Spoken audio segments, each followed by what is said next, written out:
Again, very good morning. Thanks everyone for joining. I'm sure this is going to be a very great knowledge sharing session for all of us. So before we get started, couple of ground rules. Take the advantage of networking opportunity using the chat window. Post all your questions using Q&A button. They will be answered during the session regularly. But for this, there is a small change. We'll take all our questions post the presentation of Suram. A PDU code will be shared at the end of the session and also through mail to you all to make your PDU's claim. All right. So again, I welcome Suram to this session. Yeah, Suma, I invite my co-board members, Suma, to introduce Mr. Suram to all of us. Over to you, Suma. Thank you, Praveen, and a warm good morning and welcome to everyone, all the members, non-members, the diverse audience who has joined us today on a warm Sunday morning. So it's my pleasure to have the honor of introducing Suram. He is known by his pen name, or should we call it the author's name? This is Mr. Subbarao Mukavali, more known as Suram, a business transformation leader. And he has a solid expertise in people, processes, and technology alignment. He's architectured and implemented around 12 enterprise platforms during the last 2 decades. Diverse experience. He has authored 6 books and created over 30 e-learning courses on career success, personality development, professional development, and other leadership genres. He is also a certified PSM, AWS certified cloud practitioner, and a certified professional in OKR, and a registered independent director as well. He is the founder of Skill Culture, a digital ecosystem for career seekers, coaches, and corporates. Before setting up Skill Culture, he worked as the executive director at Pdu Insurance Repository and the CTO of Pdu Information. He has over 30 years of experience in technology across BFSI domains. He has set up various business lines, enterprise IT applications, and digital platforms during his tenure. And today, it's a very interesting topic that he has chosen to talk about. We have all heard of IQ, intelligence quotient, emotional quotient, EQ. Now this is a growth quotient. Let's see what Suram has to share with us, and we are really stoked to hear all about it. Thank you, Mr. Suram, and over to you. Thank you so much, Suma, for the nice introduction. Before that, Subbarao, this is Madhav Reddy here. Hi, Madhav. Hey. So just wanted to thank you, Suma, for the introduction, and I just wanted to say a few words about Suram because I know him for many years, and more importantly, because I remember whenever the chairman of the group company wanted a presentation, and he always used to reach out to Suram because he had this knack of telling stories or creating a place for the organization through his style of creating PPTs, which the chairman had used all over the country in his major presentations whenever he was either talking of creating a new business vertical under the group company. So he had a significant contribution as far as that group is concerned.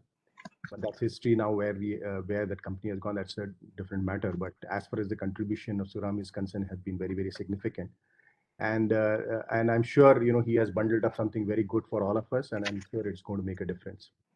And so all the best, Suram, for this session. And as far as the members are concerned, just wanted to say a few words. This is I as the board of director of PMIPCC is stepping down, and we are going to have new board members joining on 31st of March. I wish and want many of you to come forward and be part of this journey, because your chapter has done significant work in the last 20 years. And it's important, you never know what is in store for you if one of you want to be a volunteer or one of you want to be a part of the board and give direction to this chapter. So I wish you all the best, and over to you, Suram. Thanks, Madhav. That was very nostalgic. Thanks for making me recall those days, the good old days. They were all lovely. So, thanks to Praveen Suma also for providing me with this opportunity. And thanks everyone for joining on this wonderful Sunday. You have agreed to give me this prime time of 2 hours from your busy schedules. I will try my best to do justice. Let me share my screen.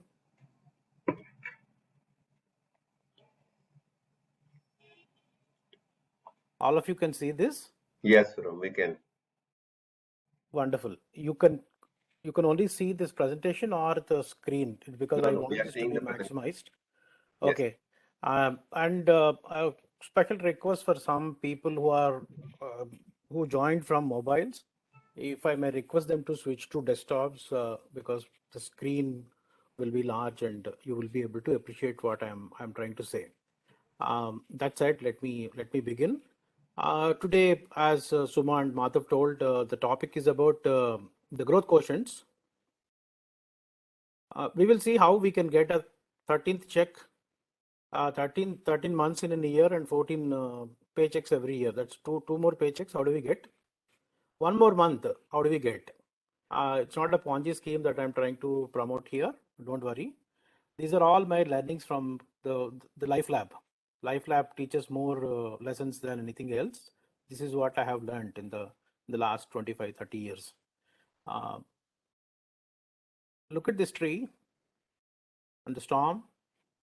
I'm sure all of you can resonate with this. This is the current state of affairs that we have. COVID, economic downturn, now the war, the prospect of a World War III and things like that. Things can't be more uncertain than these days. So what is required now is to step back, slow down, and then look at what is it that we need to do so that we grow more roots than branches and become strongest. And when these storms do come, how do we stay in a position of laughing at the storms rather than getting frightened or getting uprooted? That's the theme of today.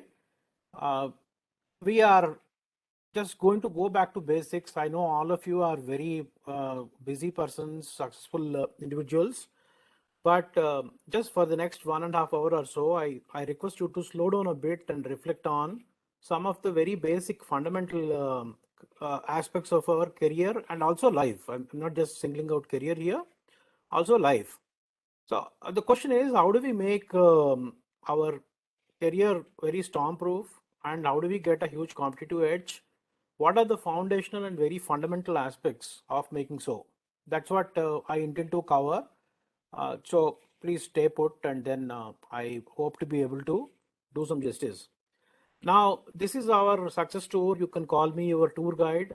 The tour guide because I happen to be slightly before you arrived here. So that's the slightest edge that I have, knowledge edge. Otherwise, probably all of you are much more qualified and experienced and smarter than me. I'm just playing a success tour guide here. I'm going to give you a virtual overview of the success tour in the next 70 minutes or so. I must give you some disclaimers here. Number one, I'm neither Bahubali director nor Pushpa's music director, so I'll not be able to completely entertain you. In fact, I cannot entertain, so there is a warning I put saying it's going to be a little boring and bumpy. So please bear with me. Second, I'm also not a motivational speaker, so I won't dance, jump, and ask you to dance, so you can be reasonably assured.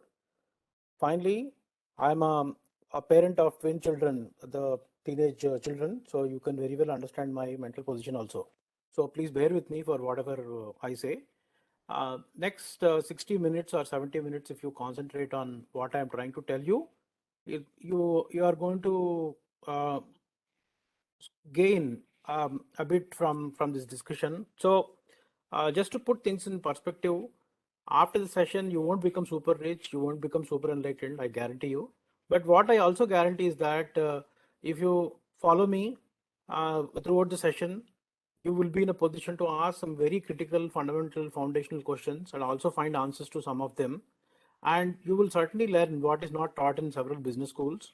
Most importantly, if you follow the plan that I give you, probably for about 90 days or 100 days, I can assure you with reasonable confidence that you will stay relevant for at least up to 5 years from now.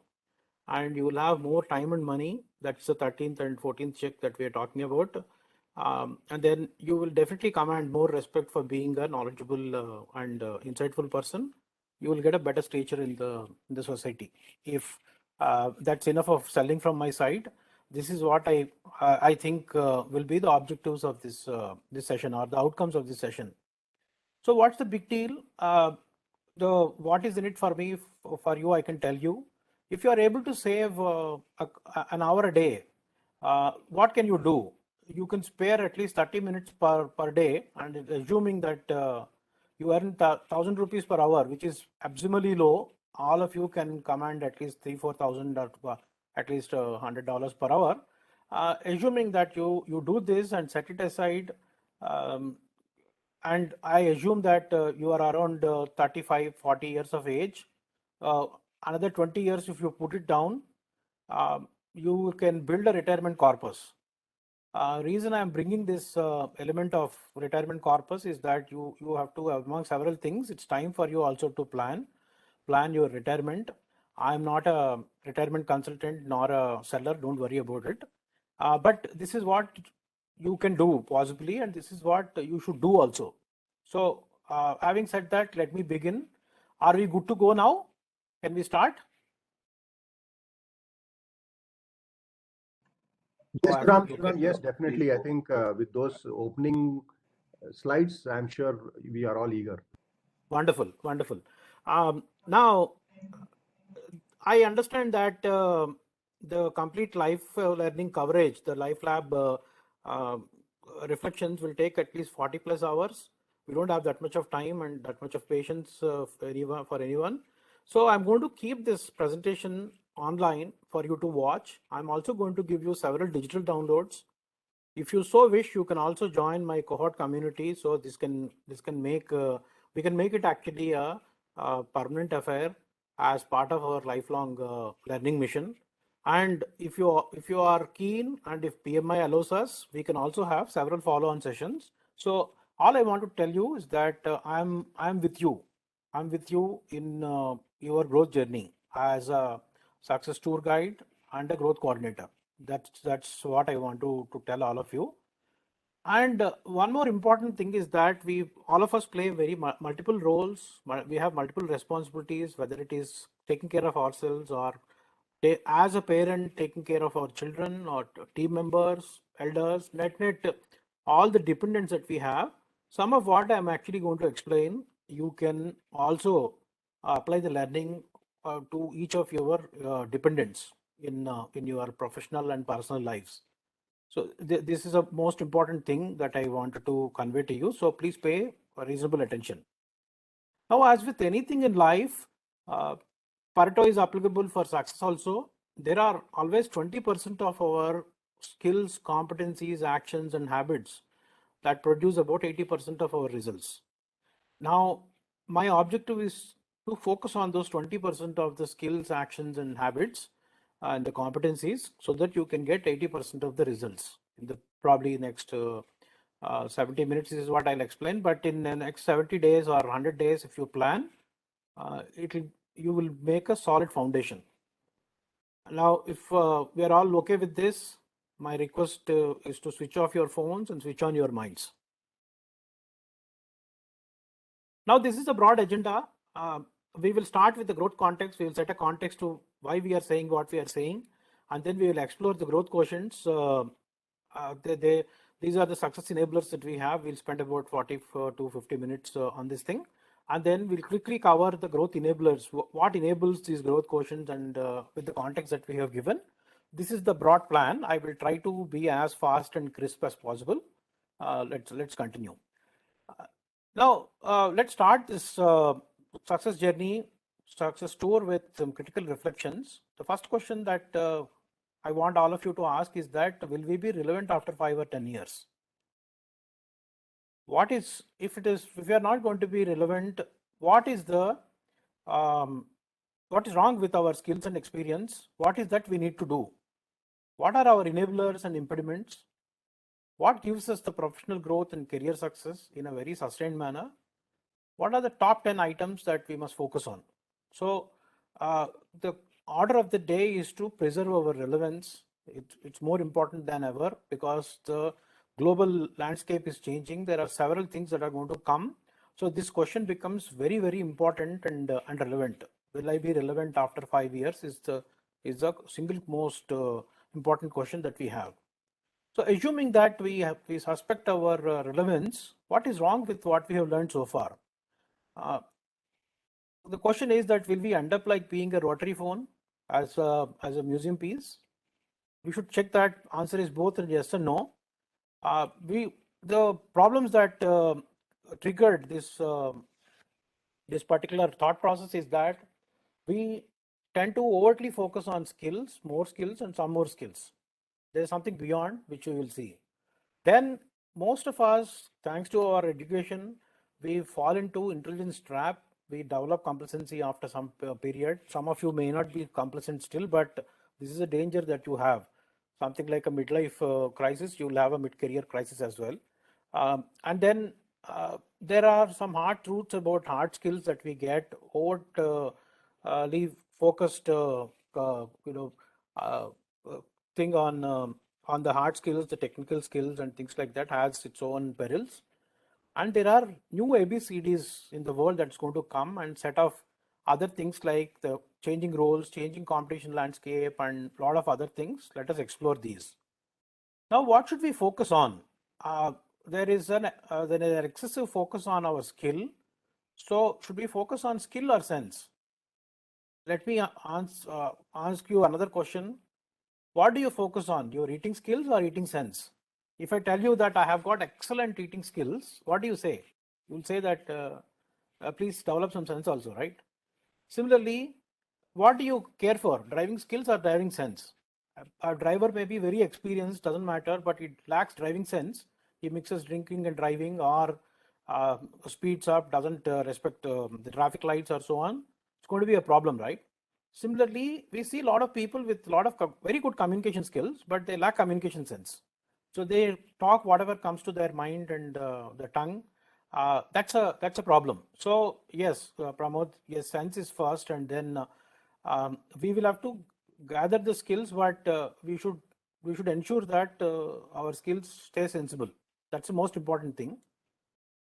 How do we do that? This is a simple metric. With your boss, home or office, please do this. Skill is successfully winning an argument. You might be lucky and win, but sense is not trying it. Just don't try. That's a sense. And now the next problem that we have is that we very frequently fall into the IQ trap. That's the dumbness of all the smart people. Many smart people, I'm not saying that it's the case with everyone. They are more individual performers than the team players. Then they thrive for perfectionism. Because of their excessive knowledge, their curiosity levels get lowered. They are mostly cut off from the ground realities, and they struggle to look at a simple solution. They always complicate things and feel joy that yes, my IQ solved this problem. And then with these tendencies, what happens is that we will always focus on doing things right in a very, very perfectionistic manner than asking the basic question, are we doing things right? And then we get into an analysis paralysis. And there are several problems. I don't want to bore you with the dumbness of the smart people, but these are the issues. So for anything in life, again, there is a balance that we need to have, whether it is for earning money, talking to someone, whatever. There is a modesty, humility, and vanity. Remember this. There is always a case of the fine balance that will have to happen. Most of the time, our intellectual abilities tend to slip towards the intellectual vanity. that's a problematic area. If it is modesty, we will lose certain opportunities, but still we can make it. Humility is the best stage to be in. But what happens when the intellectual capabilities flip to or tilt towards the vanity? Several problems. One problem that I would like to explain, this is a story that really happened around 1995 in America. One robber has decided one day to rob a bank. He came to the bank on a daylight without any mask or any coverage. And he even greeted the security cameras. He went inside, looked at the premises, and he picked up everything that he found. And he felt very happy that, that his stealth skills were very great. He was very, very proud. The moment he came out, he was greeted by the police. And then he got shocked and asked police, how are you able to find me? Then police got irritated and saying, what is so great about you? He says, no, I'm not supposed to be visible to you. Then they get perplexed and ask him, why should you be not visible? He says, no, I have applied lemon juice on my face. Then they ask him question, what does the lemon juice do? He says, no, my friend told me that when we apply lemon juice on a paper, ink becomes invisible. And so I have doused myself with the liters of lemon juice, so I should be invisible. This shocked the entire country around 1995 in US, and several scientists started their experimentation on people. And two scientists, Dunning and Kruger, found that there is a problem called Dunning-Kruger Effect. As per the problem, the people with lowest capability tend to be the highest confident people. Now, they don't really know what they don't know. So the subject matter is only a bit. They will assume things. With the assumptions they make, they think that they know everything. And they also assume that other person is dumb and we are confident. So we are knowledgeable. So the confidence builds up. This is a problem that we see day in, day out. We might notice, not notice. It's a different matter. But this is a rampant problem. This is what we'll have to be careful about. Now, let me ask you a simple question. Not so related, but when did you last jump? All of you? When did you jump?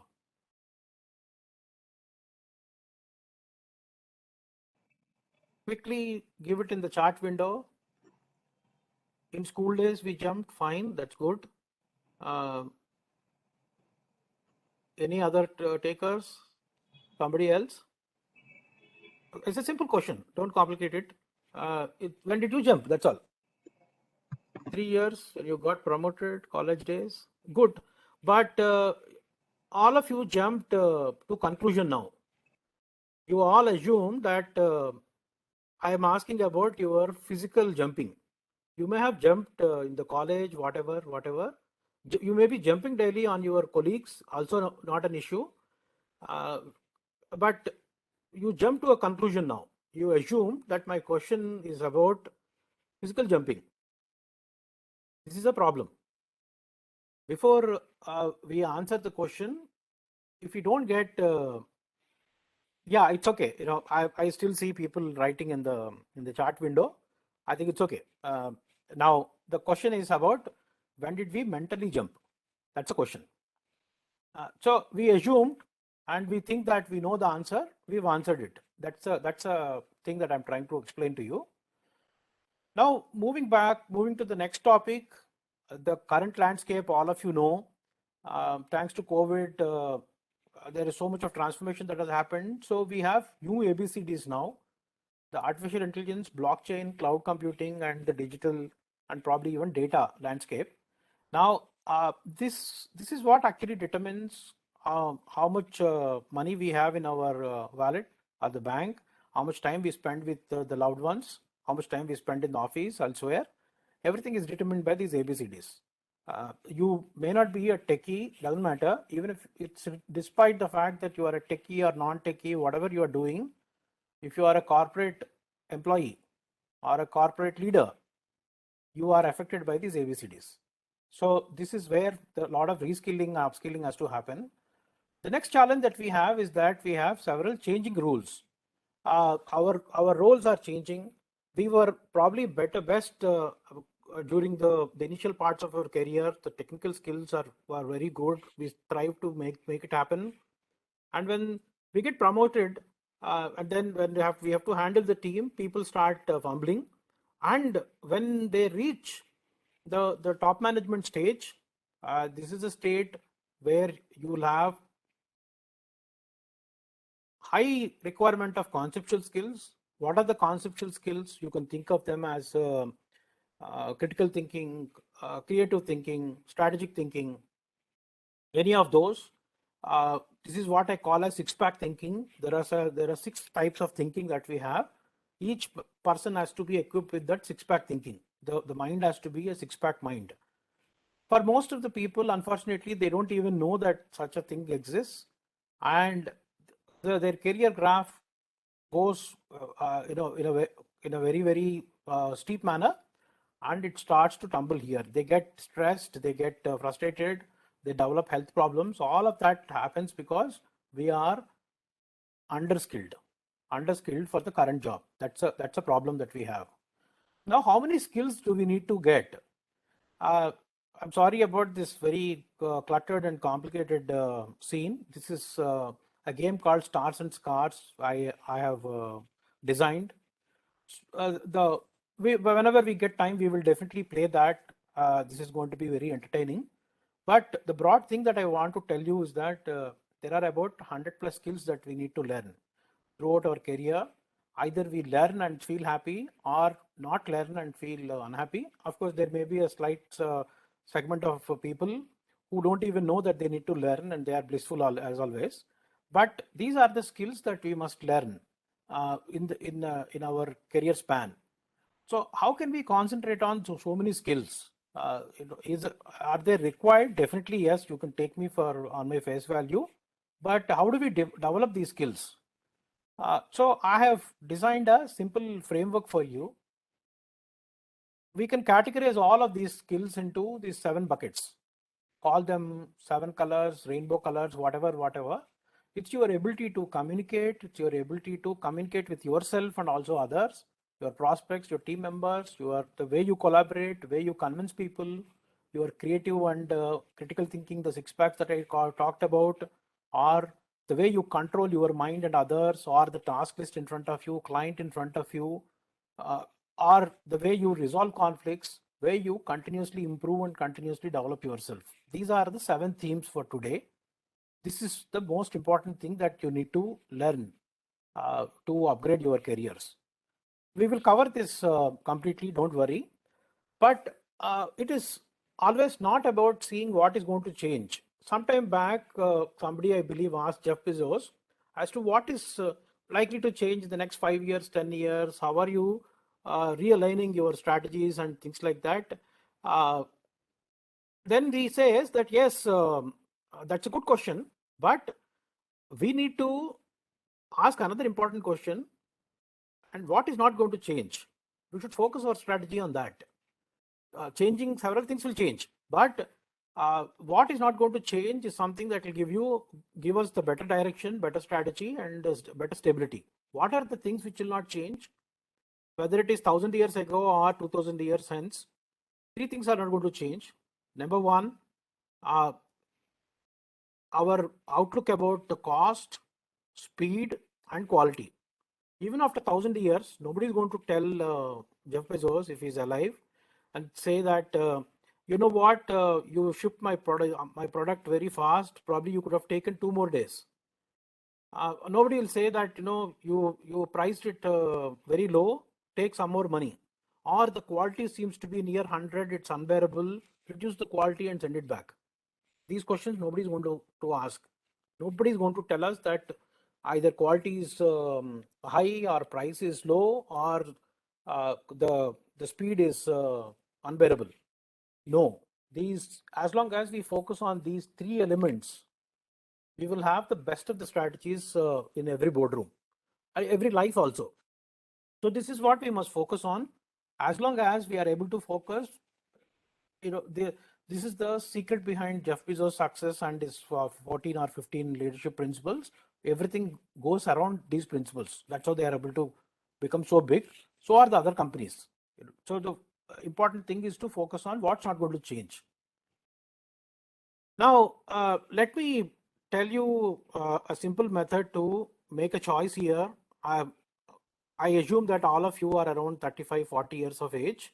Let me tell you the story of an eagle. Some of you may know. For my benefit, let me explain that in 3 minutes. Eagle actually has 70 years of lifespan, like most of us. And around 40 years, it starts to become a little obsolete because its wings become heavy, the beak becomes bent and it gets blunt. These talons, which were very flexible talons, also become very, very tight and inflexible. These wings also they become very heavy. They become thick. So it has two choices. One is to continue what it is doing, starve and die one day in 2-3 months time, or relook at something where it becomes upskilled and reskilled.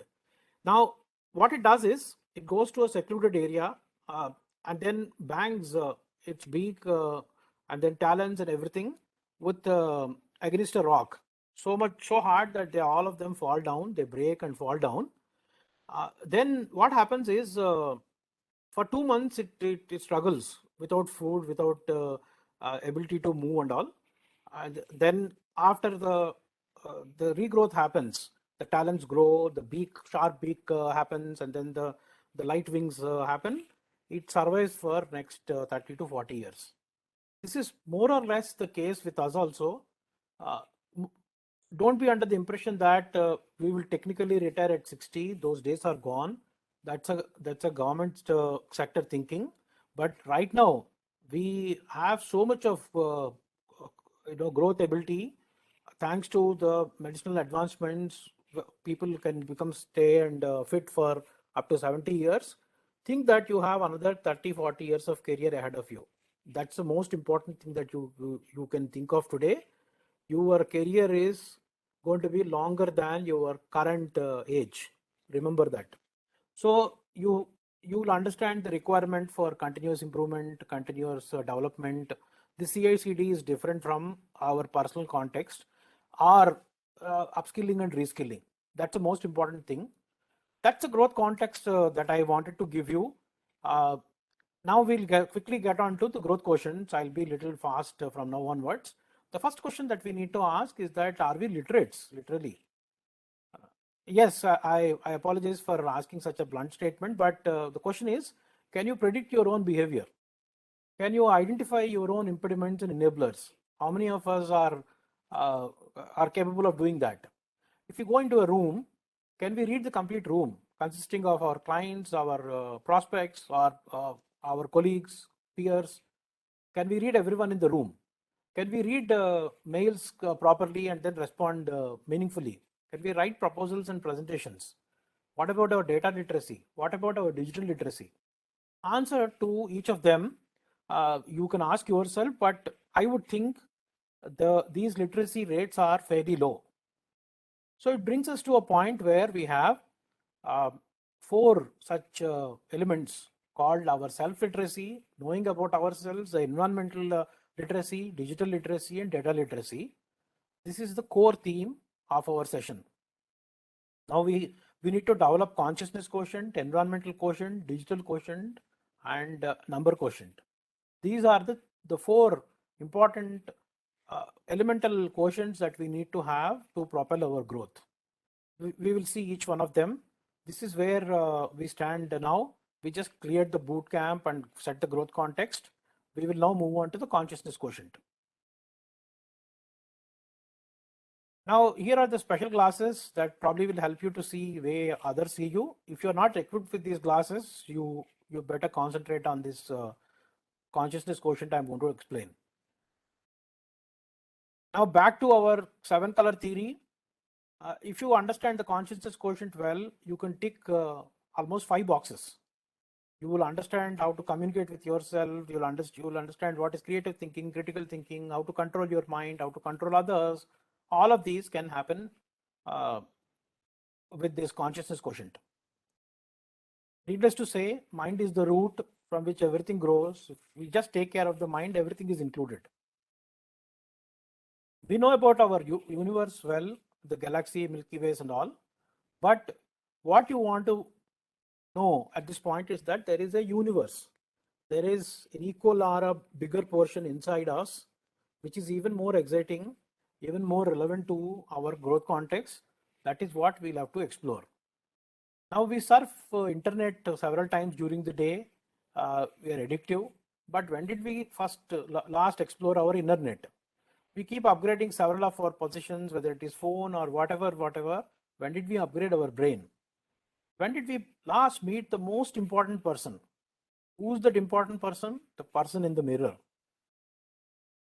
Now, I'll anyway give you some questions here towards the end of our session. You can actually answer some of those and then you can assess your own self. And then after that, you can reach out to me. I can give you some more material. Be assured on that part. I'll not repeat it again and again. Each of them, whatever I'm going to talk about, I'll give you adequate material to reflect and also to improve. Don't worry about that. Now, moving on, there's something called as a locus of control. Some of you may be aware, but locus of control comes in two types: the internally positioned locus of control and externally positioned control.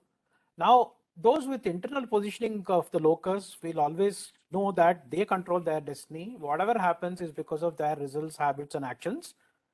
And on the contrary, the people with external facing locus will feel that somebody else is controlling them, fate is controlling, my horoscope is not good, I didn't wake up on the right from the right side of the bed today, and the whole world seems to be hating me and then trying to trouble me. This is a thinking which is very bad. A cynical thinking won't lead us anywhere. So fortunately, again, we have several methods to reposition our locus of control. I'm not just telling it for yourself. Bear in one thing in mind. It may be something to do with your colleagues or family members, whatever. As I told you initially, some of the things that I'm going to tell are applicable equally for your family members, wherever you are responsible. You are responsible for all your dependents. So you should actually look at the people whenever they talk about something which it says which they mean that fate is controlling or something else is happening. So you should understand that their locus of control is positioned externally. Therefore, they're talking like that, and you can correct it also. That's the point I'm making. In our universe, YOU universe, we have two monkeys inside. They're twins. One is called Solvin, another is called Bodwin. When you look inward, you will come to know that there are these two monkeys. They always keep playing. They're playful, cheerful. Particularly the Solvin guy is always curious. He wants to explore. The Bodwin guy is always lethargic. He doesn't want to get troubled. He wants to take care of his himself completely, and he always keeps complaining. Now, what do? Bodwin is in charge of the body and mind. Solvin is in charge of the soul that we have. Bodwin's outlook is always short term. He always wants sensual pleasures, comfort. He prefers entertainment rather than education. He focuses on wines and winings. He's generally afraid of everything. Whereas the Solvin is just the opposite.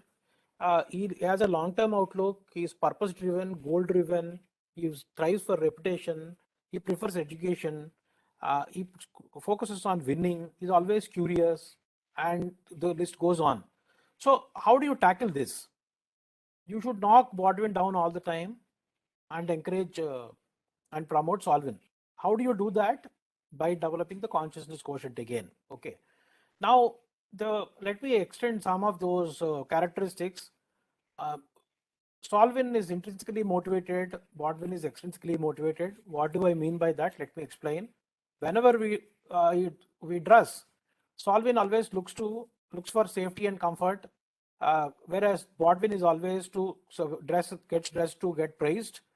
And target completion is driven by values for Solvin. Exercise is to feel good. Additional skills is to acquire new knowledge. Extra work is out of passion. It's exactly opposite as far as Bodwin is concerned. All he wants is praises, prizes, rewards, recognitions, all kinds of material things. He's on the vanity side. This guy is on the humility and and modesty side. This is what happens in our brains. We tend to knock solvent down every time. We tend to promote or pamper Bodwin. Most of the times we get into problems because of that. Now, how do you measure each of these things? There are 4 excellent psychometric tests that you can take. Fortunately, 3 of them are free. You can take those 3 of them, and the 4th one called Strengths Finder is about $20-30, but it is worth doing it. Worth every penny and paisa that you spend on Strengths Finder. In fact, all of them, you should take a benchmark study today, soon after the session is over, when your mind is hot. Please take these tests. I'm going to give you the links. You don't need to try now, but this is going to take about an hour or so. Please complete it today. Please start reflecting on it. You will thank yourself, believe me. What does Ocean or the Big 5 personality mean? It measures you on 5 important aspects. How open are you? How conscientious are you? Conscientiousness means that it is our moral compass and how we value our commitments and things like that. How extroverted are we? How agreeable are we to what others say? And finally, not so good thing called as neuroticism. It's not bad, but it has to be in a very limited quantity. Similarly, there is another strength that we need to have, the character strengths. There are 24 character strengths which are never told in our colleges, schools, or whatever. These are the ones which direct us, guide us. Entire success that you have had so far is because you are strong in at least 5 or 10 of the character strengths. Believe me, otherwise you wouldn't have come this far. You don't bother to spend your Sunday on learning. You are by default high on character strengths. Please explore. There are 24 of them. Some may be low, some may be high. Definitely you will feel happy. Next thing is about knowing the strengths. One is a character strength. This is a professional strength. Each of us also have about 34 strengths, but 5 will be very dominant. The moment we are able to identify where we are strong, it helps us do 2 things. That where we are strong also tells us where we are weak. So we have to complement our skill sets by taking other people who have those skills. And instead of focusing on improving our weakness items and shortcomings, we can focus on improving our strengths. What you need to understand is that you don't have sufficient time to even leverage your strengths and skills. Don't attempt to invest more time in removing your weaknesses, unless that weakness is about some character strength or moral thing or something equally important. We should not bother. If it's a skill and we are low, something like let's say analytics or some databases, we should not bother too much. We should continue to take people who are bringing complementary skill sets to us, and that's how we should move. So these are 3 tests that I strongly recommend. And the most important thing is to be mentally strong. It's not whether we get knocked down every time, it is whether we get up. How do we get up is the question that we need to always ask. These are strengths that we need. We need physical strength, we need emotional strength, spiritual, social, intellectual. There's a money strength also required. I didn't purposely put it here, but these are the strengths that all of us need to have. And therefore, all of these strengths are driven, controlled by our mental resilience. What is mental resilience? Mental resilience is our ability to withstand an adversity, bounce back like a spring from difficult events. It's our mental strongness. It is our enduring capacity. It is the way we are we are elastic, and the brain's neuroplasticity. Each of them, I may be throwing some random words at you, but the point is that when you trip and fall down, what do? What is the response to your stress is what determines resilience. Now that's the most important thing. How is it important? One, because it is a stretchable muscle. You can definitely improve it. So there is an ample opportunity. Next important thing is that there is something even beyond resilience that you should be aware of. Let me explain what resilience actually means. Let's say that you take some water, boil that water, and put all four of them into different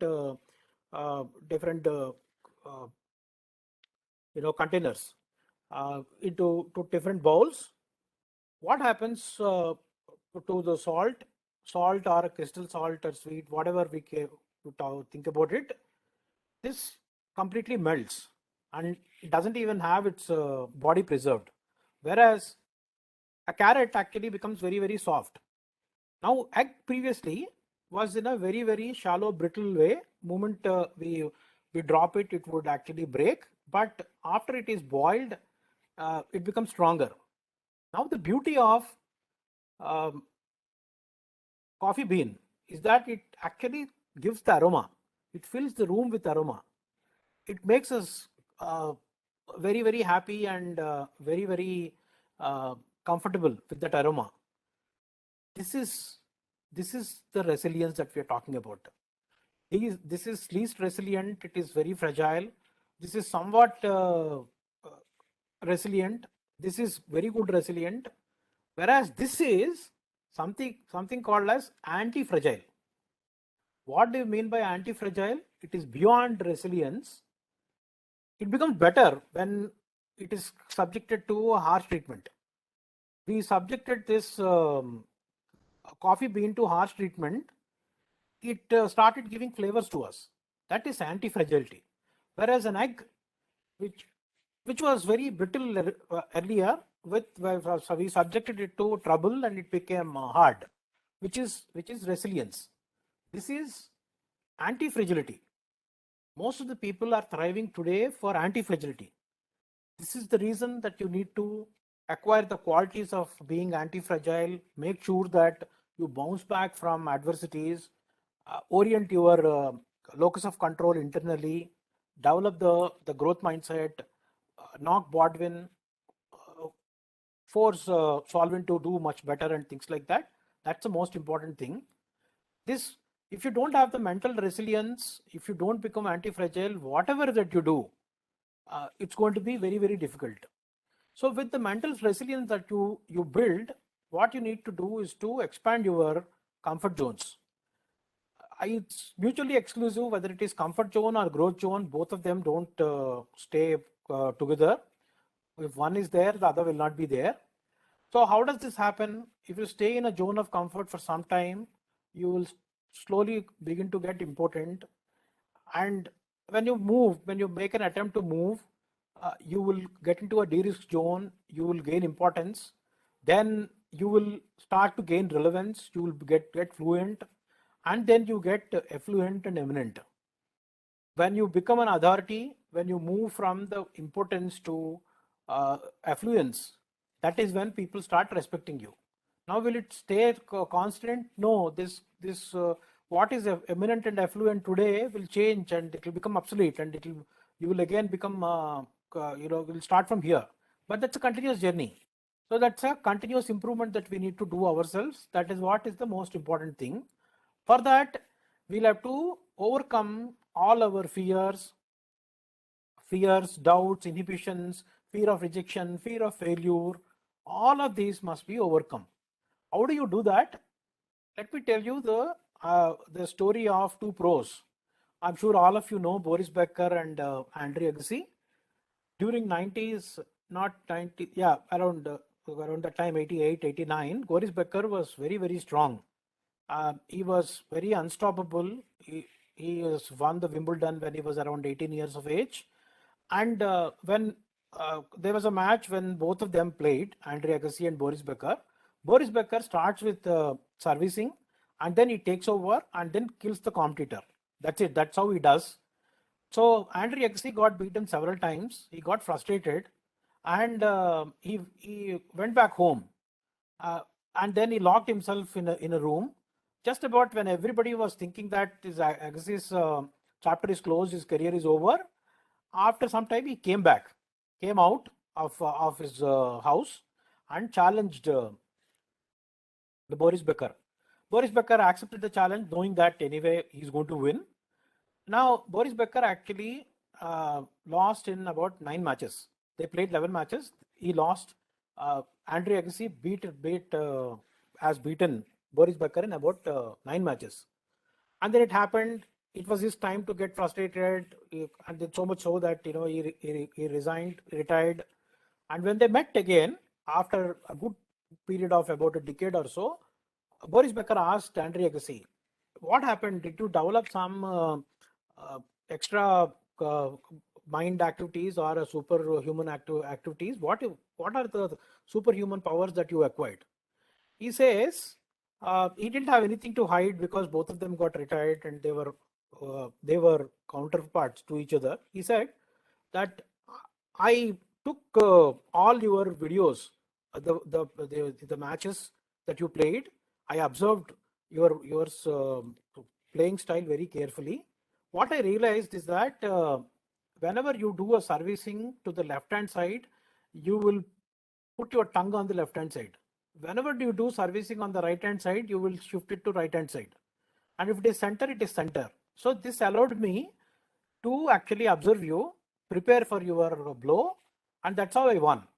And he got shocked and says that all along I was thinking that you developed some super human powers reading my mind, but you are reading my tongue.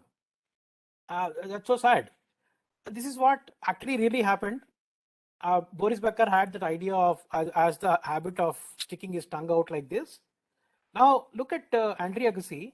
Had he not bounced back, had he not become anti-fragile, and had he not utilized the technology and his other quotients that he had, probably US would have lost about 9 matches, right? 9 cups they would have lost. That is the growth mindset. That's the anti-fragility. That is the resilience.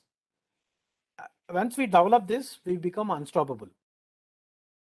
Now, as you may know that there are several people who will support us, whether it is family members, colleagues, friends, clients, or others. There are several. But we often realize, actually we don't realize, if we actually see, it is our own mind and body which is not supporting us. We don't have winning habits or growth mindset, resilience. There is a huge scope for improvement. We have to build our stronger roots. We have to build a stronger mental and physical health. So once we are in a position to do, this 50% actually becomes 90%. We become truly Atmanirbhar is the point that we need to understand. So how do we do that? It is about continuously acquiring new skills, continuously benchmarking our capabilities, mental, physical, whatever capabilities. So we should declare our mission of lifelong learning. Only when we commit to lifelong learning, when we declare lifelong learning mission, we will be successful. That fundamental thing is to begin with the end in mind. We have to accept that we are responsible for our learning. We have to view problems as challenges, like the way Andre Agassi has done. He didn't say problems as impediments. He thought it is as a challenge.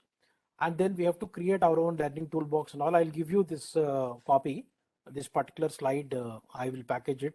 You can reflect on it during this week, next week. What's more important is to become a lifelong learner. Most importantly, keep talking to yourself at least once in a day. Otherwise, you will really miss meeting an excellent person. How do you do that? Every morning, before others wake up, have a daily scrum with yourself.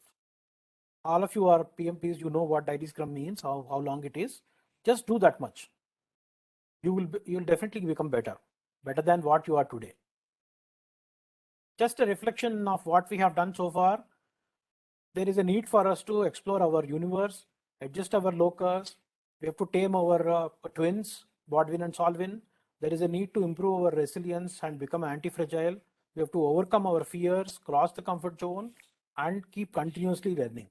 These are the takeaways from the consciousness quotient. We have just completed the first part of the presentation.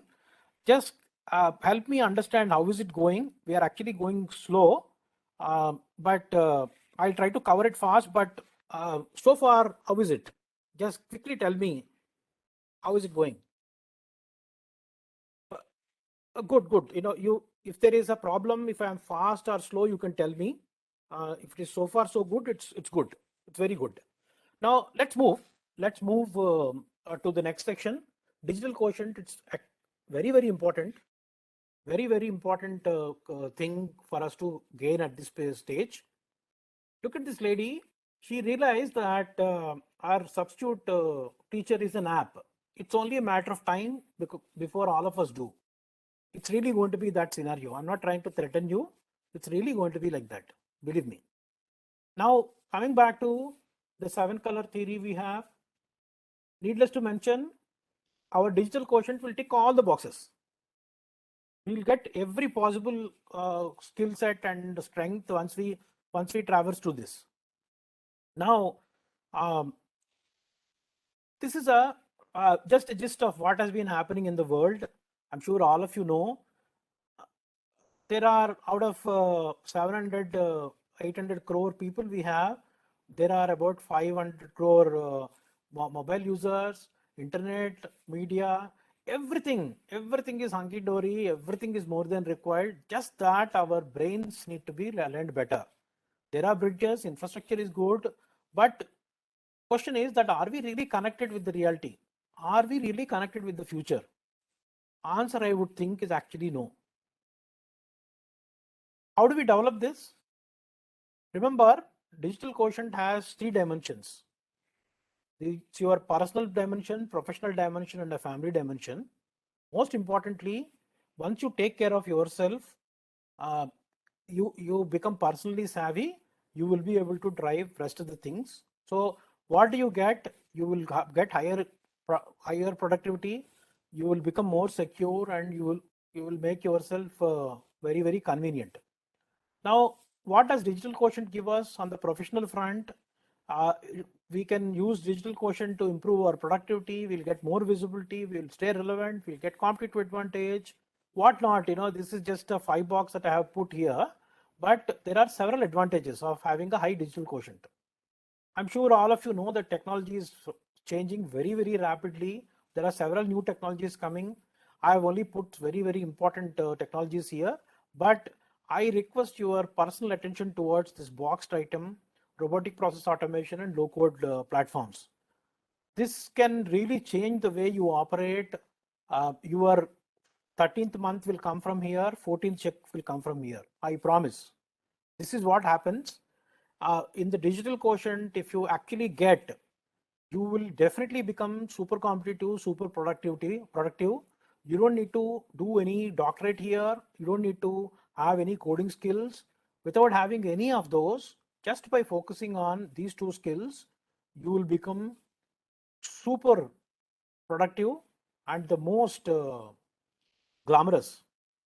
What are the advantages of low code, no code development? I'm sure some of you know, because we have crunched several things, in a small time. I'm not asking questions. I'm not making it very interactive. Kindly excuse me for that.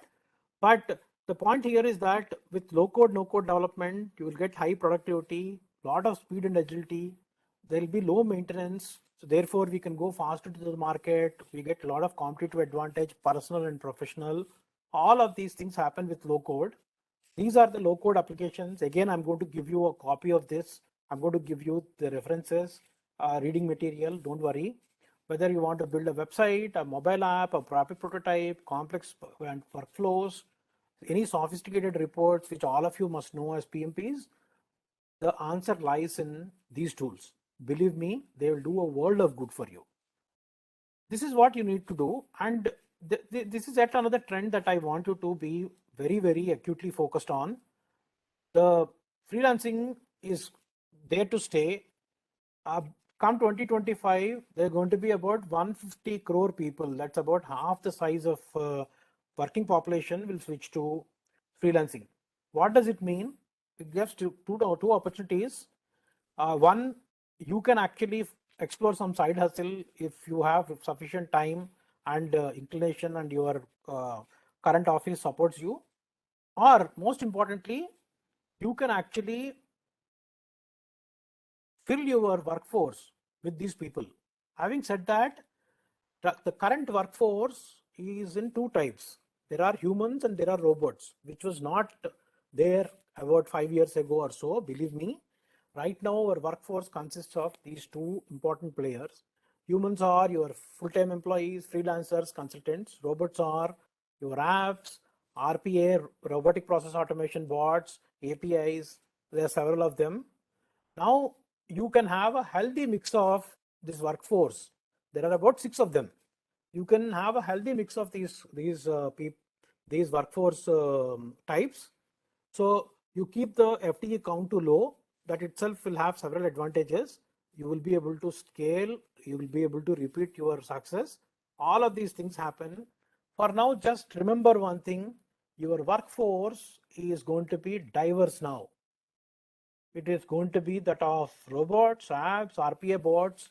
We have suddenly the ability to actually get a college student, a girl, 20-year-old girl into our workforce. Such is the advantage that we have. We should actually make the best use of that. Now, what are the competencies that you need to develop? These are the competencies. I know it is very cluttered and scary, but trust me, if you spend about half an hour, you'll be able to make this out. I'm going to give you a link for this. There is a company called DQ Institute, which has made a very, very pioneering impact effort on this activity. Now, there are 3 boxes here. How we survive as a citizen, how we use, how can we be more creative, and how can we be more competitive using 8 or 9 of these functionalities. This is a very, very important subject to reflect on. When you go to that website, you can definitely get more information, or I can definitely take another session for you focused only on digital quotient. For that matter, we can actually have 4 sessions on 4 quotients deeper. Now, what's more important is to understand that they have actually given a DQ assessment, which you should definitely do. You should give it to your spouse, your children, most importantly. And if you have a girl child, go and immediately give it. Now, they have actually categorized people's behavior into these 5 buckets, depending on what skills they have, digital skills they have, how do they use technology, whether they are very carefree or careless or irresponsible or responsible, and what kind of risks that they are exposed to. It's just a 10-minute exercise that you need to do, and you will come to know about your preference type. I actually don't care much about your competency here, because you will develop. But my worry and concern, and I want you to be concerned about your children. Your children, it's very, very important. Why is it so? Just look at this graph here. If you ask yourself, how safe are our dear ones in our complex world? This is the average score that people have.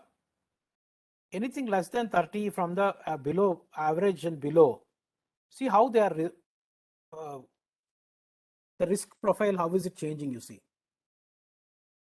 Contrary, if they just become more than 100 and at 30, 130, see how it's becoming. Now, how serious is this? Is world over, this is the position. It's certainly scary, certainly worrisome. While we are grappling with issues on the warfare, COVID, whatever, this is what is silently happening. 56% of children across the globe are getting exposed. What does that number mean? There are 25 crore children being compromised every day. 25 crore is a crazy number. What is our share here? 42%. We think that we are 42%, we seem to be better than others, but when it comes to our sheer population size, our risk exposure is absolutely high. We have to be extremely careful about that. It's our responsibility to take care of our children and parents. We should ensure that they have adequate digital quotient and they don't get exposed with this. The web that we see, the surface web, consisting of 500-600 crore websites that we have, is about 5%. There is a deep and dark web, a dirty web, which is 96% or 5,000 times bigger than the surface web. That's a important thing that we need to understand. This is actually growing. Now, just to put things into perspective, how much did we spend globally on IT? We spent about 4 lakh crores last year. How much did we lose on cybercrime damages? 6 lakh crores. I'm not talking big here. All of us are part of this sampling. This is what is happening to all of us. We'll have to be extremely careful about the security posture, whether it is the personal posture or a professional posture in our organizations. You should factor. The reason I'm saying this, all of you are project management professionals. Give a due course, due importance to security, which may or may not be part of your PMBOK, but you can't escape from this. Remember. Now we are spending about 2 lakh crores. This number is dated, so I'm saying that it would have become 2 lakh crores now with the COVID and other things.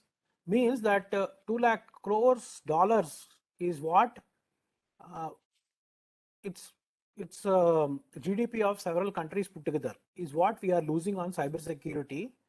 All I want to tell you is that it's a fully grown industry. There are every day 500,000 new pieces of malware getting detected. We don't know how much of that is going to impact us, has impacted us.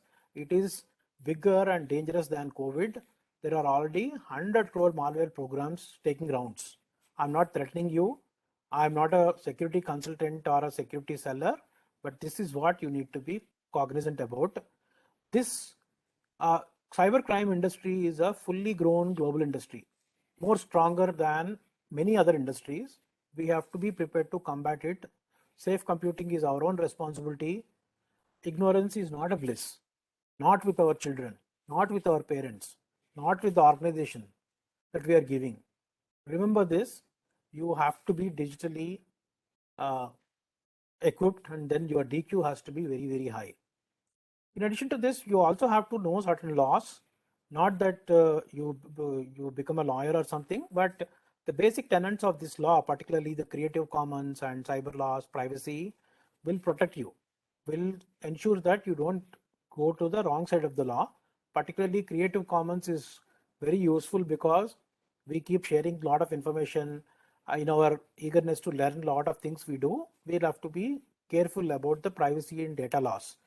Maybe some of you can travel abroad. The cultural difference is very, very blatant there. I request you to concentrate on this as well. Just to reflect back, what did we cover so far? We've understood 3 digital dimensions: personal, professional, and family. We understood that we need to recognize 5 more workforces. There are 6 types of workforce that we have. There are several new trends that we have identified. We have to take care of, we have to focus on RPAs and bots, other things. We have to also understand the cyber threat landscape and improve the learning agility. Without learning agility, it's difficult for you to catch up with any of these trends. As CTO says that all devices are very secure and safe. CEO asks, how did you do that? He says, we are switched off. It can't be the case. I'm sure all of you understand this. Now, that brings us to the end of digital quotient. Within 5-10 minutes, we will clear up growth data quotient. This happens to us every time opportunity keeps testing us, tweeting us, linking to us, but we expect it to knock is because we don't have the data quotient. Again, this ticks 5 boxes here, 5 or 6 boxes. It's very important.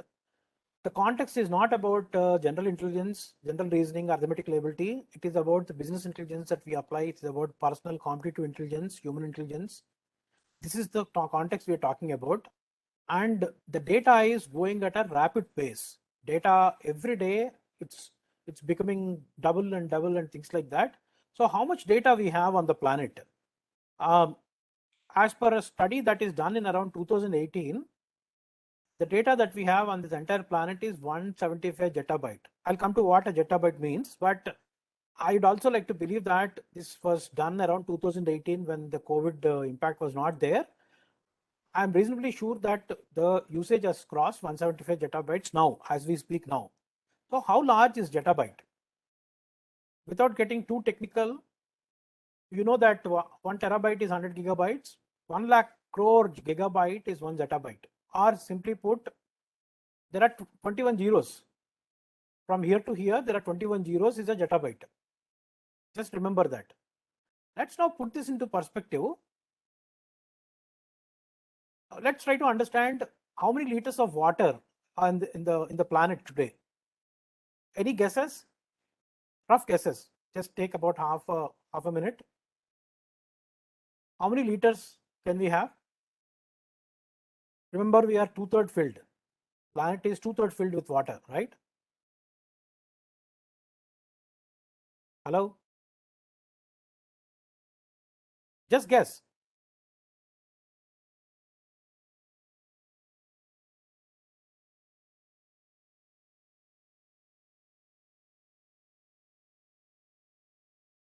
Yes, it's billions.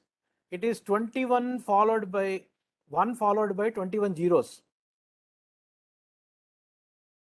No need to Google, don't worry. This is what we have on the planet. Let's now compare. 1 zettabyte is 21 zeros, 1 sextillion liters is 21 zeros. So the total water available is 1.3 sextillion. Data is 175. Now, what if the data were to be like a water? So we would need how many planets? Roughly about 150 such planets need to be filled with the kind of data in the form of a water. If data were to fill, we need 150 planets. Such is the magnitude of the data that we have. Now the question is, what are we doing with this data? Are we data detached or data driven? Well, I'd like to believe that we are reasonably data detached. All of you have seen this picture. 20 by 20 is a normal site. 20 by 40 or 50 is a limit for driving license. Anybody who is 20 by 200 is called as complete blind person or no right perception. On the contrary, eagles have 20 by 1. Let me leave it here. Now, this is a visual acuity. And if visual acuity is low, there are several aids that we have. We have contact lenses, we have flip cards, we have lens cards, all kinds of cards. We can take care of this. Now, what is our perceptual acuity? When we look at something, visual acuity is something that you see something and identify your ability of the eye to see, the two eyes to see. There is a third eye that we have. What is the visual acuity of the third eye, or what is your perceptual acuity of your brain? Is it good, bad, ugly, or even worse? Believe me, over 99% of the people, 99% of the time, it is 20 by 2000, not 200. It is near to, we can't call it blindness, it is super blindness. Now, add to that our vanity of our knowledge, Dunning-Kruger effect. We are like this, we think we are like this. That's a problem. Now, how do we improve it? We have to get the ability to see the doors when everybody sees only the walls. I'm sure all of you know, all of you have a compass with you in your phones or whatever. The duty of a compass is to just tell us what is east, west, south, and north, right? Now, what if it forgets that direction sense? It suddenly gets confused and says that I don't know where is north, south, and east. Do you use that? You will throw it, right? This is exactly the way a leader has to have a sense of direction. The leader who doesn't have a sense of direction is as useless as a compass which has forgotten its direction sense. Now, how do we get the sense? Not by having opinions, it is by having the data. Opinions everybody has. Even a tea shop fellow has an opinion about how a PM must run the country. There are endless. It's bigger than the data that we have. But it's all about moving from opinion to a data-driven approach, getting the metric, doing the analysis, getting into insights, converting the opinion into an insight and taking action on that. That's the most important thing.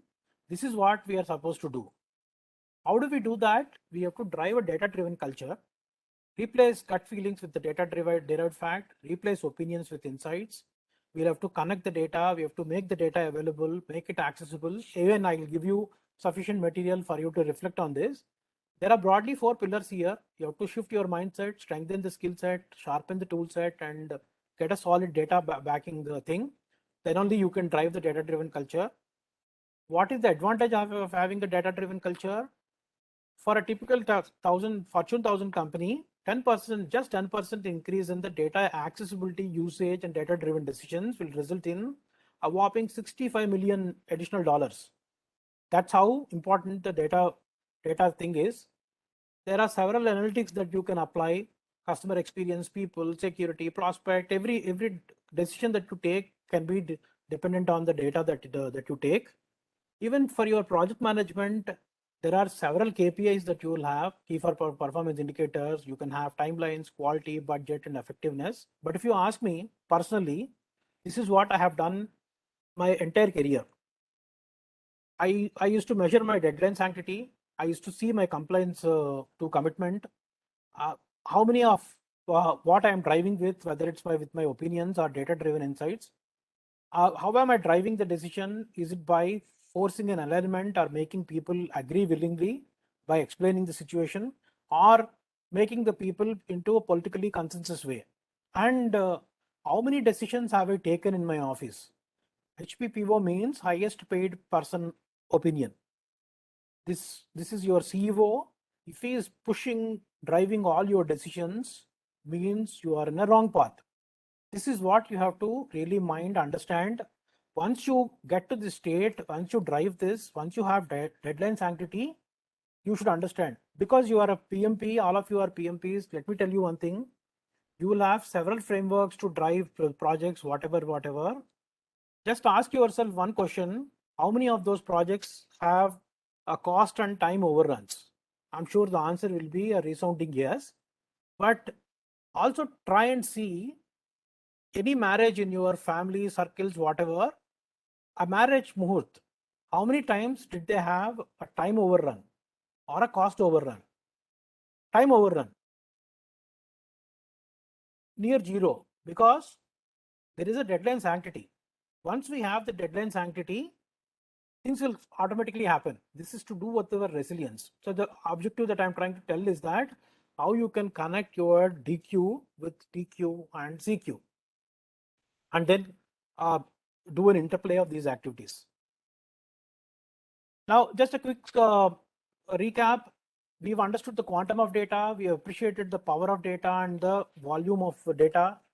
We understood why we need to adopt a data-driven culture and how we need to invest in analytics, how to measure and improve KPIs. What are the key KPIs that actually matter to us?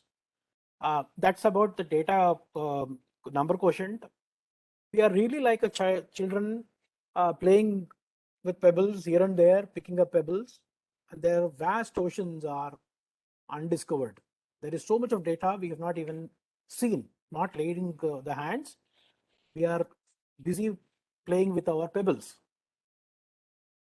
This brings us to the end of that number quotient. We'll move to EQ. Again, another 5 minutes, we will cover it up. I'm very sorry once again. I think I have overshot my time very badly, but we'll make it up. Now, each of us want to spend time holidays with our loved ones, but after we spend 2 or 3 days, we don't love them anymore. I'm sure it would have happened to all of you, thanks to COVID and work from home. Why does it happen? It is because of our environmental quotient. EQ again ticks 5 or 6 boxes. What is the environment we're talking about? It's a professional context that I'm talking about. We have customers, prospects, competitors, team, shareholders, all of these people. This is the environment that we are supposed to bring. Depending on your level, organization that you belong to, if your aspiration is to move to a leadership role, this is what you should mind. You should do best in each of these areas. How do you do that? Is by being able to understand and measure the environmental happenings with your data sense, with your consciousness sense, with your digital sense. You will be able to pick up the cues. Needless to say, the communication skills are very important, but what are the communication skills really we're talking about? We're talking about being able to motivate, being able to give an assertive comment, persuade, negotiate, resolve conflicts, aligning thoughts, and most importantly, believe me, you are driving it with 80% of the trust. It's just the 20% which is left to the technique. Trust me, if people don't trust you, means that you don't have a adequate data. It's your opinions are gut based rather than data based. You don't have resilience. You don't have commitment to your own deadlines, things like that. Nobody will trust you. If people don't trust you, no matter whatever techniques that you apply, it's just going to be useless, because communication is driven with trust. Just remember that much for this point in time. Now, this guy has a facility where his employer is paying for the surgery. There is a speed bump he's putting. In case you don't have such facility, just stay put. Now, the single most important thing that you can do is to improve the engagement of your employees. Employee engagement, if the employees are engaged, world is possible. There is a saying, ingredient of stardom is rest of the team. It's your rest of the team who does it. It's not you who will be doing it. How do you get the stardom with your rest of the team? When they stay engaged, you will be able to do a lot of things. So you will get higher productivity, profitability, all kinds of things will happen with just one engagement. How do you make sure that you make them stay engaged? You have to articulate their purpose, the organization's purpose and the personal purpose. You have to provide them adequate resources, transfer ownership and not nitpick every 1 hour, recognize their value, understand what they will be able to do for you, uphold their esteem, don't bash them publicly, and most importantly, keep nurturing their talents. As you nurture yourself, you should also nurture. So this is a proven method. I'm going to give you the slide again. You can reflect on it. The next thing for you to is to send them to a state called flow state, where they forget the time. They will do work like they are watching a movie or seeing a cricket match. How do you do that? There are about 8 rooms here. You visualize that, imagine that as you enter into each room, you will face these emotions. First room, when you get, it is all apathy. Second room, you'll suddenly get worried. Third room, as you enter, you will become anxious, like this. Look at this room. This is all joy and ecstasy. This is the room, our mental room, that you should actually be in. You take your people in. How do you do that? There's a gentleman called Mihaly has created something called as Challengeability Ratio. It's a world respected phenomena. When you have high challenges, when you give your team high number of challenges and increase their abilities, they go to this sweet spot called focused and happy. And the people just forget the time that it's taking. Otherwise, they will see when do we need to shut down, what is that we need to do, what kind of excuse we need to give and all. Just observe one point here. Let's say you ask somebody to just watch Facebook, where the skill level is low, ability is also required is also very low. After 6 or 7 hours, what will happen to them? Won't they get frustrated? That's what actually happens in our work places also. Moment you get them focused to this stage, people will feel very, very happy and comfortable. How do you do that? Give them a lot of freedom. Allow them to focus on their activities. Tell them to do 4% better, and give them a reasonable, good feedback. A reasonable feedback, good or bad, I'm not talking about it. Therefore, when you do each of these things, you are instilling trust. They don't have any why 4%. I'll answer that. That's a very easy target to have, and then it will still motivate. There is a scientific reasoning behind. I'll explain. Now, when you lack trust and you have a fear of conflict and lack of commitment, all kinds of bad things will happen to organizations. I can tell you with certainty 90% of organizations face these 5 problems. Now, when you actually do the things that I'm trying to tell you, you don't need to have these 5 dysfunctions. Now, let's take a pause here. I want to ask you a small question. Let's say you have a very, very fast car, something like a Ferrari. Probably your mother-in-law gifted you. Now, for you to go fast, what do you require? Can you type in the chart window 1, 2, 3, 4, 5, 6, 7? Safety, okay, good road. Just say 1, 2, 3, 4 or whatever, 7, all of the above, none of the above, okay. Driving experience, okay. Okay, let's stop here. Very, very counterindicative. It is not the engine, it is not driver, it is not fuel, none of those. You're right. Vemuri, it is brakes. If you don't have a brake, if you see a vehicle which doesn't have a brake, you don't even attempt it. If would you try riding a cycle which doesn't have brakes? No, right? You'll stay away. So what is the brake for our communication? It is our conflict resolution ability. If you are able to apply brakes by developing your conflict resolution skills, you are able to apply the brake. Then you can go as fast as possible. Nobody will object to you. How do you do that? Start with a firm commitment that you need to resolve the conflict whenever your team has a conflict, or even if it's an internal conflict. Understand the perspectives of each side, identify the needs, find a common ground, try and unify the views, finally resolve. This is a simple method. You can't get any complex, it can't be any simpler. If you try this method, understand that you have a commitment to resolve the conflict of your team members, you can go in a dizzy, crazy speeds. Believe me. Hey, Suram, sorry to Yes. disturb you. We are top of the hour. We are at actually 12. Another 1 minute. 1 minute. I'll wind it up. No problem. Just wanted to give the time check. That's all. Thank you. Sure. I'll wind it up. Probably we'll take it up another session. Just I'll complete these 2 slides and then do it. Now, how do you ensure that the person who feels bad after a conflict resolution, how do you take care? You have to still hear them, you have to empathize with them, assure them of the solution, liberate from the pains. Remember, just heal. This is really something that you can heal with. So let me skip some of these slides here. The important leadership competency is your ability to persuade and your ability to handle people and tasks and your prioritization. Many people don't have the prioritization.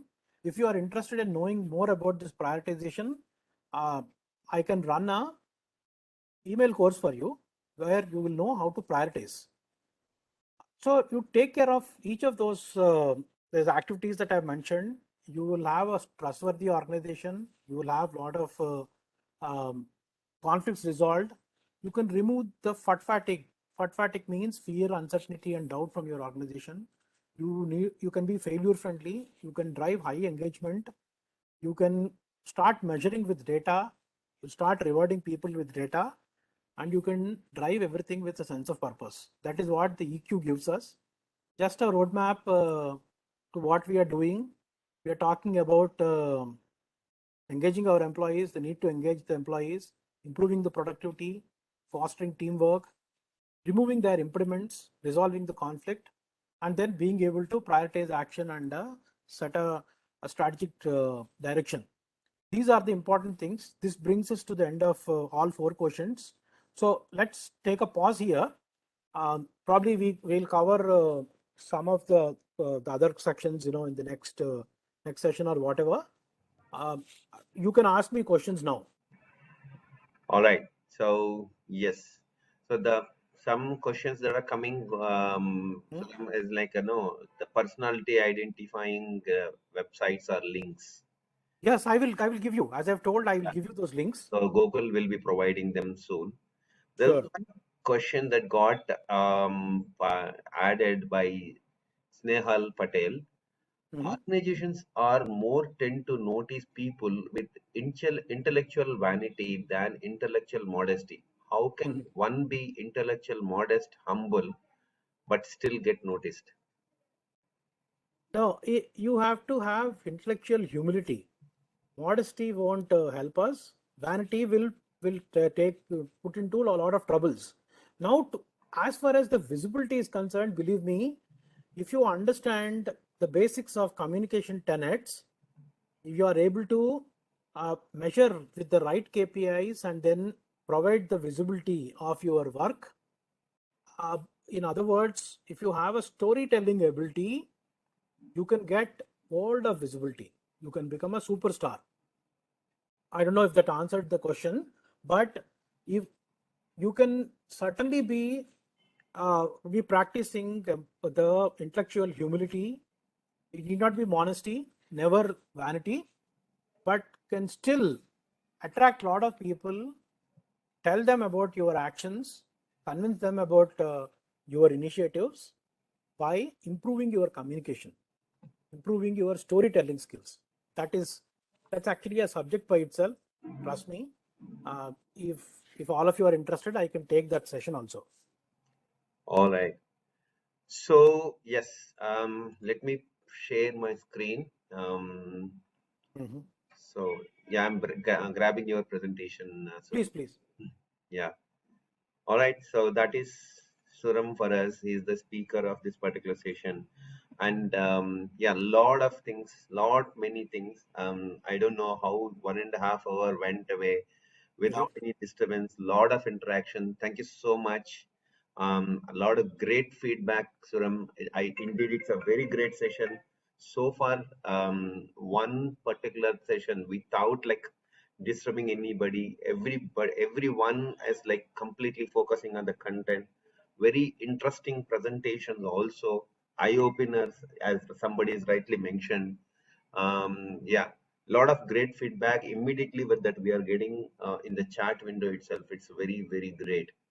All right, guys. So we have some question request from you all, guys. Scan this code on the presentation. You will be directed to the LinkedIn post that we have on the LinkedIn. Please post your feedback or also any questions you have. Okay, myself and Suram will be monitoring that, and we'll be sending you the answers, or we'll be answering you, as soon as possible through that particular channel. I'm just pausing the screen here for some time. Please scan the QR code.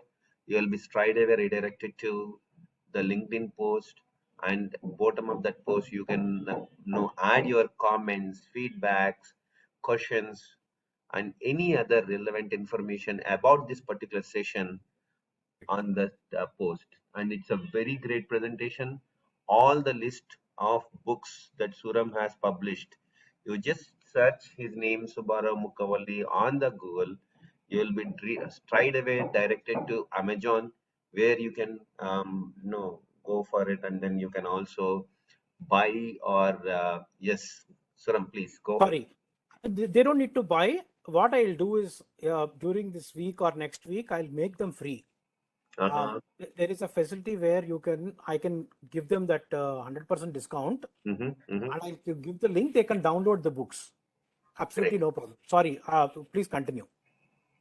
Yeah, that's a great offer for all the attendees today, guys. I'll post that message also through the channel, and also I'll send that information to you all through our membership ID. It will be available as per Suram's convenient, 1 day or 2 day. It will be available. So I request all of you to use this particular facility. And Suram, we have our code bomb members joined post of starting our session along with Madhav. We have our General Secretary Manohar on the call. And also Komal, Vice President, was there for some time in the call, but I think she got dropped off. Okay. Hey, hi Manohar. Hi, Mr. Manohar. Hey, Praveen. Hi. All right, so I'm still on the screen. Hope you are taking the advantage of scanning the code and providing the feedback on the session.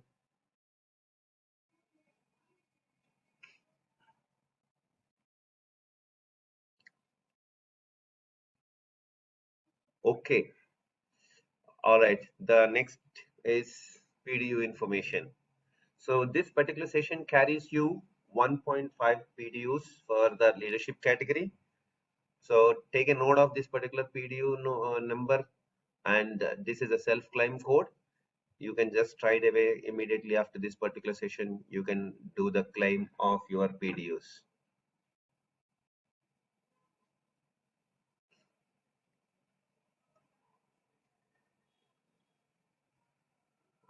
All right.